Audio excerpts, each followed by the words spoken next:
just teamed up to do something totally insane today. It has been a rough road full of disappointment for the Obamacare repeal effort. 3 senators opposed the skinny repeal in August, tanking bill and frustrating President Trump and his supporters. It looks like hope could be on the horizon, however, as 2 Republican senators are crafting a new Obamacare replacement.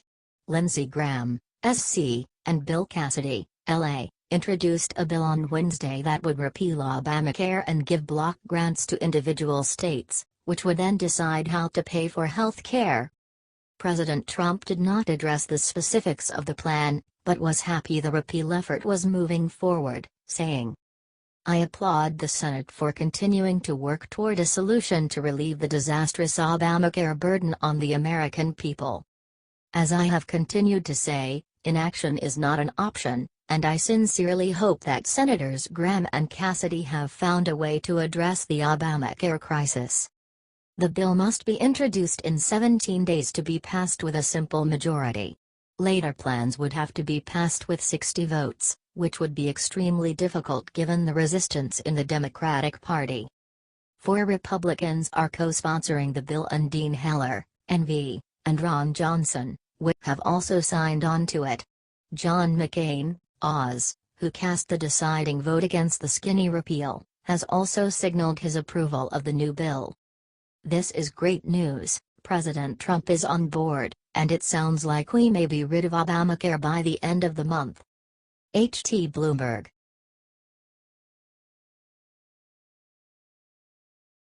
Susan Rice just admitted the sick thing she did to Trump's campaign during the election.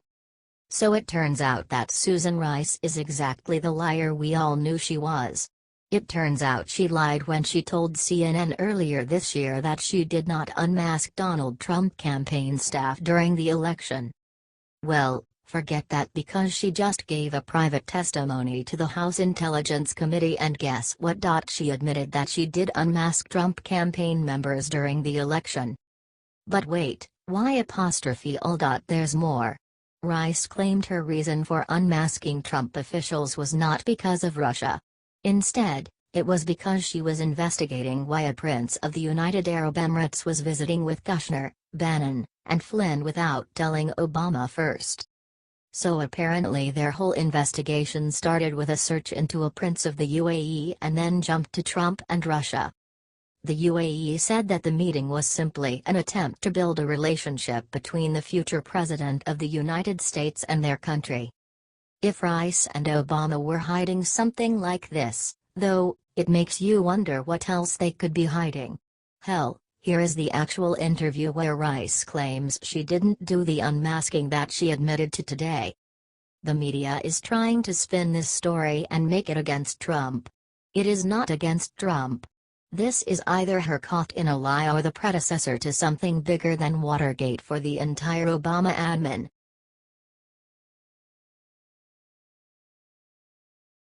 Right before bed, Trump knocked Hillary out with the cold hard truth. What he said left her shaking. In a pathetic interview yesterday with Anderson Cooper, Hillary Clinton blamed everyone under the sun for her election loss. Clinton claimed that she would have won if not for James Comey's investigation into her emails. She conveniently left out the fact that an investigation would have never existed had she not broken the law in the first place. Our president wasn't about to let Hillary get away with finger-pointing though. Last night, President Trump took to Twitter and reminded Hillary of why she really lost. The deplorables came back to haunt Hillary. They expressed their feelings loud and clear. She spent big money but, in the end, had no game. Trump also called Hillary out for blaming everyone but herself, writing, "Crooked Hillary Clinton blames everybody, and everything, but herself for her election loss. She lost the debates and lost her direction." Intelligent Americans know that Trump didn't win because of the fake Russia scandal, white supremacy, sexism or anything else on Hillary's laundry list of complaints. Donald Trump won because he was fighting to put Americans first. He was genuine and his love for our country was undeniable. Maybe if Hillary would have spent a little less time bashing Trump and playing identity politics, she would have had a better chance of winning. Not a much better chance, but a better chance nonetheless.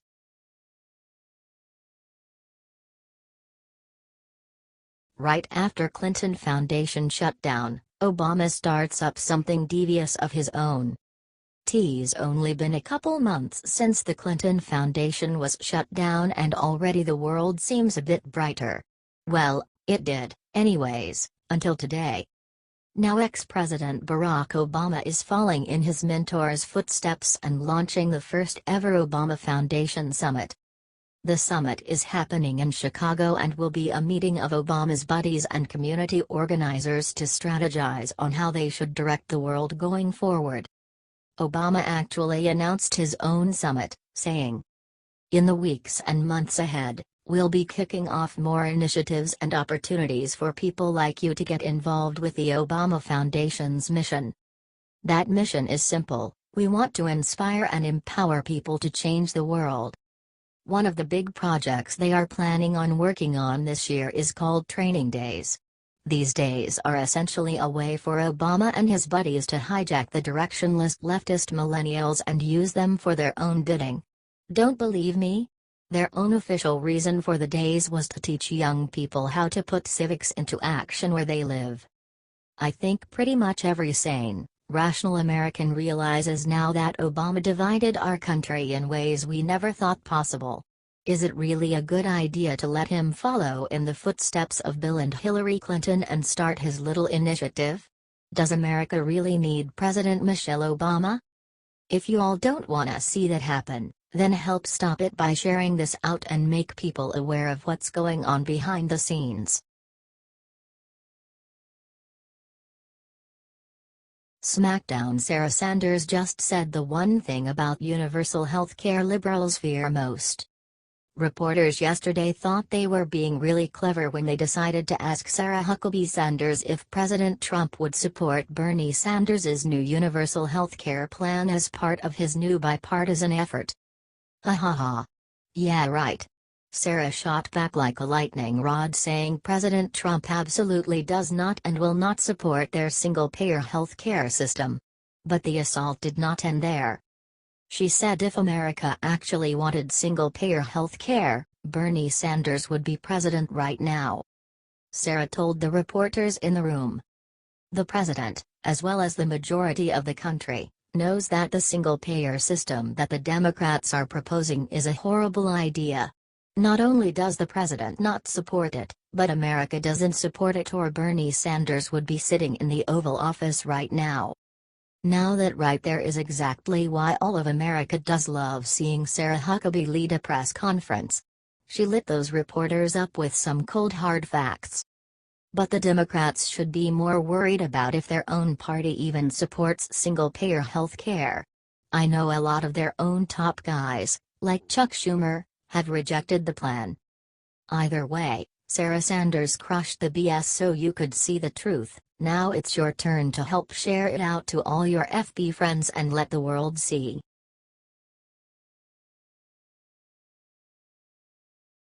Moments ago, Trump met with the Democrats at White House to do something totally unexpected. Trump is holding a meeting with lawmakers from both sides of the aisle this Wednesday in the White House. After the meeting, Trump told the media that he is looking to get a 15% corporate rate to keep the country competitive.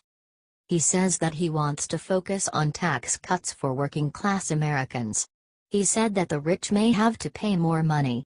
It's a brilliant move by Trump and a clear play on the Democrats who have been saying this same stuff all year.